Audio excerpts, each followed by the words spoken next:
Jepang pertama kali masuk ke Indonesia pada tahun 1942. Apa yang melatar belakangi Jepang untuk datang ke Indonesia? Bagaimana respon rakyat Indonesia terhadap Jepang? Serta bagaimana cara Jepang menduduki wilayah Indonesia? Latar belakang masuknya Jepang ke Indonesia. Yang pertama, adanya restorasi Meiji, yaitu serangkaian peristiwa yang berakhir pada pengembalian kekuasaan di Jepang kepada seorang kaisar. Restorasi Meiji berdampak besar pada industrialisasi di Jepang. Jepang bangkit sebagai kekuatan militer pada tahun 1905 dengan slogan negara makmur, militer kuat.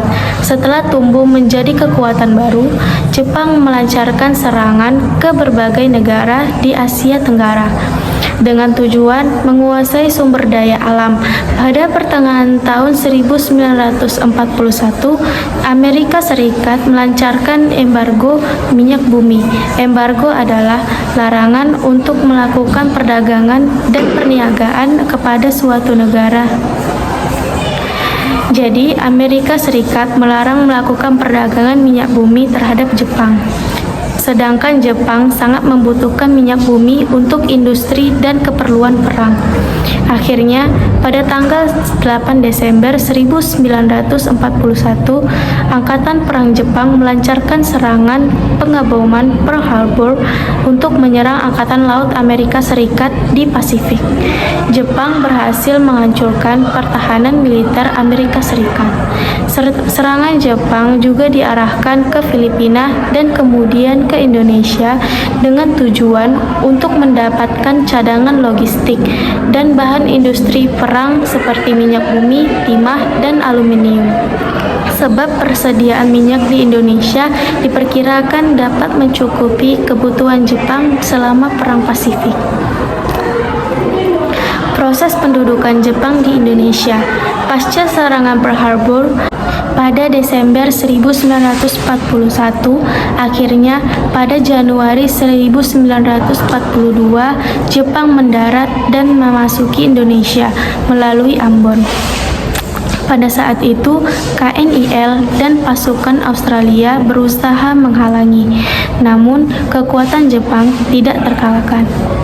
Jepang kemudian berhasil menguasai seluruh kepulauan Maluku. Selanjutnya, Jepang juga menguasai Tarakan dan Balikpapan, Kalimantan Timur. Kemudian, Jepang masuk ke Pontianak dan menyerang Pulau Sumatera. Pada Februari 1942, Jepang mulai melakukan serangan ke Pulau Jawa. Setelah berhasil menguasai beberapa wilayah di Indonesia, Jepang kemudian ingin menguasai Jawa yang pada saat itu merupakan pusat pemerintahan Hindia Belanda. Untuk menghadapi Jepang, blok sekutu yang terdiri dari Belanda, Amerika Serikat, Australia, dan Inggris membentuk komando gabungan yang disebut dengan ABDACOM, Amerika British Dutch Australian Command, yang bermarkas di Lembang. Pada tanggal 1 Maret 1942, pasukan Jepang yang dipimpin oleh Jenderal Imam Murad mendarat di Jawa. Alih-alih menyerang Jakarta, pasukan Jepang justru melakukan pendaratan di 3 tempat, yaitu Banten, Eretan Indramayu, dan juga Bojonegoro. Lokasi pendaratan ini tidak diduga-duga oleh Belanda. Pasukan Jepang dengan cepat menyerbu pusat-pusat kekuatan Belanda, hingga pada akhirnya pada tanggal 5 Maret 1942, kota Batavia sebagai pusat pemerintahan Belanda berhasil jatuh ke tangan Jepang. Pasukan Jepang terus bergerak dan terus berhasil menguasai kota Banzhou atau yang sekarang disebut dengan kota Bogor. Lalu diikuti dengan kota-kota lainnya yang dengan mudah dikuasai oleh Jepang hampir tanpa perlawanan. Akhirnya pada tanggal 8 Maret 1942, pasukan Belanda menyerahkan Jawa ke tangan Jepang. Penyerahan tidak bersyarat ini ditandatangani oleh Jenderal Terputan, wakil dari pasukan Belanda, dan Jenderal Imamura, wakil dari pasukan Jepang. Penandatanganan dilakukan di Kalijati, Kota Subang, sehingga peristiwa ini disebut dengan kapitulasi Kalijati. Dengan demikian, berakhirlah masa penjajahan Belanda di Indonesia. Selanjutnya, Indonesia berada di bawah kependudukan Jepang. Sambutan rakyat Indonesia terhadap Jepang. Kedatangan Jepang di Indonesia pada awalnya disambut dengan senang hati oleh rakyat Indonesia. Di mana-mana orang-orang mengucapkan banzai, banzai yang artinya selamat datang. Sementara itu, Jepang terus melakukan berbagai propaganda untuk melakukan dukungan.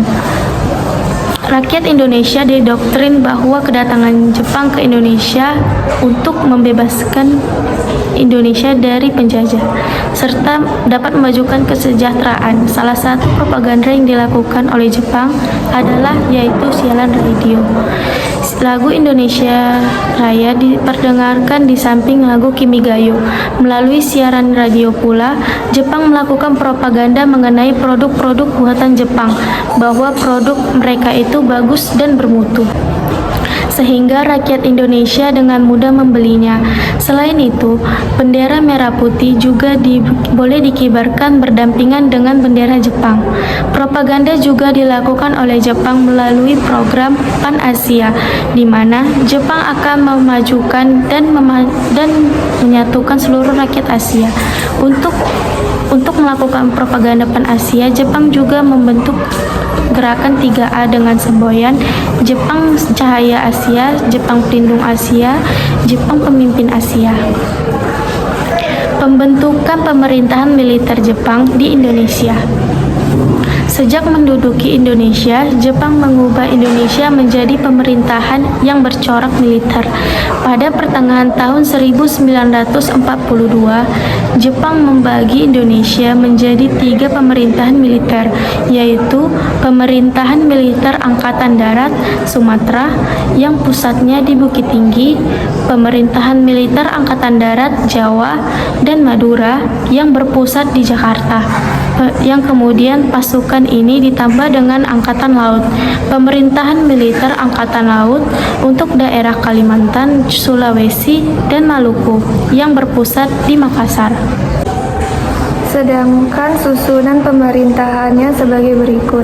Yang pertama, Panglima Tentara yang kemudian disebut dengan Seiko Shikikan atau Panglima tertinggi yang pada saat itu dijabat oleh Jenderal Hitoshi Imamura.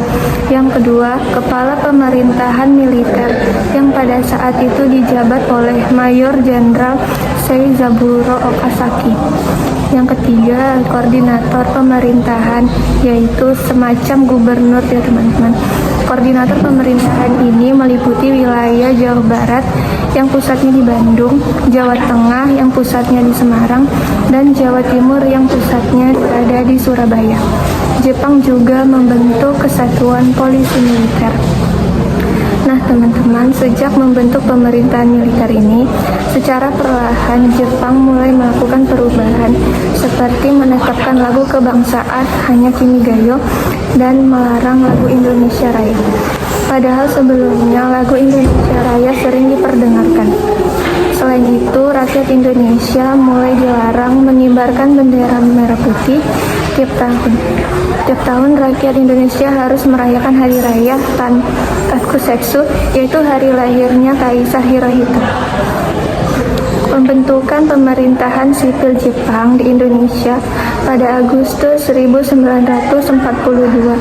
Jepang membentuk pemerintahan sipil melalui ketetapan Undang-Undang Nomor 28 di mana susunan pemerintahan daerah berupa Shu yang berarti kepresidenan, Shi yang berarti kota, Ken yang berarti kabupaten, Kun yang berarti kawidenan, Son yang berarti kecamatan, dan Ku yang berarti kelurahan. Kyushu atau keresidenan saat ini disebut dengan provinsi. Sedangkan kun atau kawedenan saat ini sudah tidak ada karena wilayah administratif di bawah kota atau kabupaten saat ini langsung kecamatan. Selain itu, Jepang juga membentuk tonari bumi yang pada masa sekarang disebut dengan rukun tetangga atau RT. Dulu, tonari bumi dibentuk dengan tujuan untuk mengawasi gerak-gerik rakyat agar dapat dipantau oleh pemerintah Jepang. Ternyata Jepang telah mewarisi sistem pemerintahan militer dan sipil yang sampai saat ini masih kita gunakan. Sekian presentasi dari kami. Saya Diana Aprilia Dan saya Amanda Putri mengucapkan terima kasih.